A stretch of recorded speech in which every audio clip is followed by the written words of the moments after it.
पुराण 26वां अध्याय कालचक्र निवारण का उपाय। देवी पार्वती बोली, हे नाथ, आपने कालचक्र का वर्णन मुझे सुनाया है। हे देवाधिदेव, अब कृपा करके इससे बचाव का उपाय भी मुझे बताइए।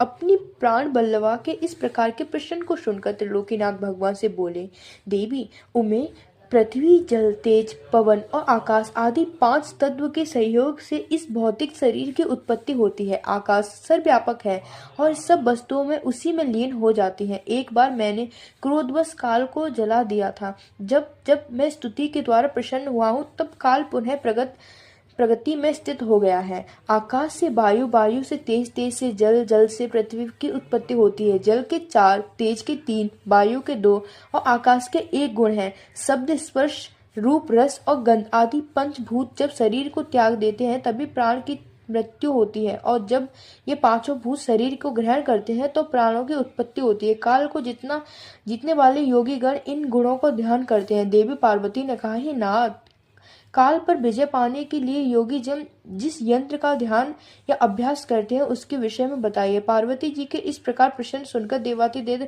शिव जी बोले, हे देवी, रात्रि के अंधकार में जब पूरा जगत गहरी नींद में सो रहा हो, उस समय बैठकर योग करें। आसन पर बैठकर अपनी तर्जनी उंगलियों से दोनों कानों को बंद कर लें। इसी प्रकार प्रतिदिन यही साधना करें। जब यह साधना इतनी कठोर हो जाए कि दोपहर इसी आसन में बीत जाए, उसके बाद अपने अग्नि द्वारा प्रेरित शब्द या नाद सुनाई दे, उस समय मनुष्य को इच्छा अनुसार मृत्यु हो जाती है। यह शब्द या नाद ब्रह्म रूप है, जो सुख तथा मुक्ति को देने वाला है। इस नाद ध्वनि या शब्द को संसारिक मोह माया से लिप्त लोग भला कैसे जान पाएंगे।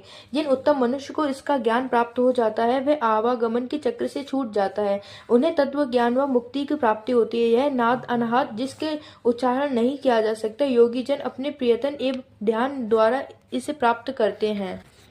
वे पापों से दूर होकर मृत्यु पर विजय पा लेते हैं। उसी में मृत्यु पर विजय प्रदान करने वाले शब्दों को उत्पन्न होता है। घोष, गश, श्रृंग, घंटा, वीणा, बंसज, धुंधुवी, शंखनाद व मेघ गर्जते नामक इन 9 शब्दों को ध्यान करने वाले योगी जन अपने योगी जन पर भी कभी कोई विपत्ति नहीं आती। इसी प्रकार एकचित्त होकर नियम पूर्वक तुंग शब्द का स्तुति और ध्यान करने वाले मनुष्य के लिए कुछ भी असाध्य नहीं होता। उसकी हर कामना की सिद्धि होती है और अविष्ट फल मिलता है।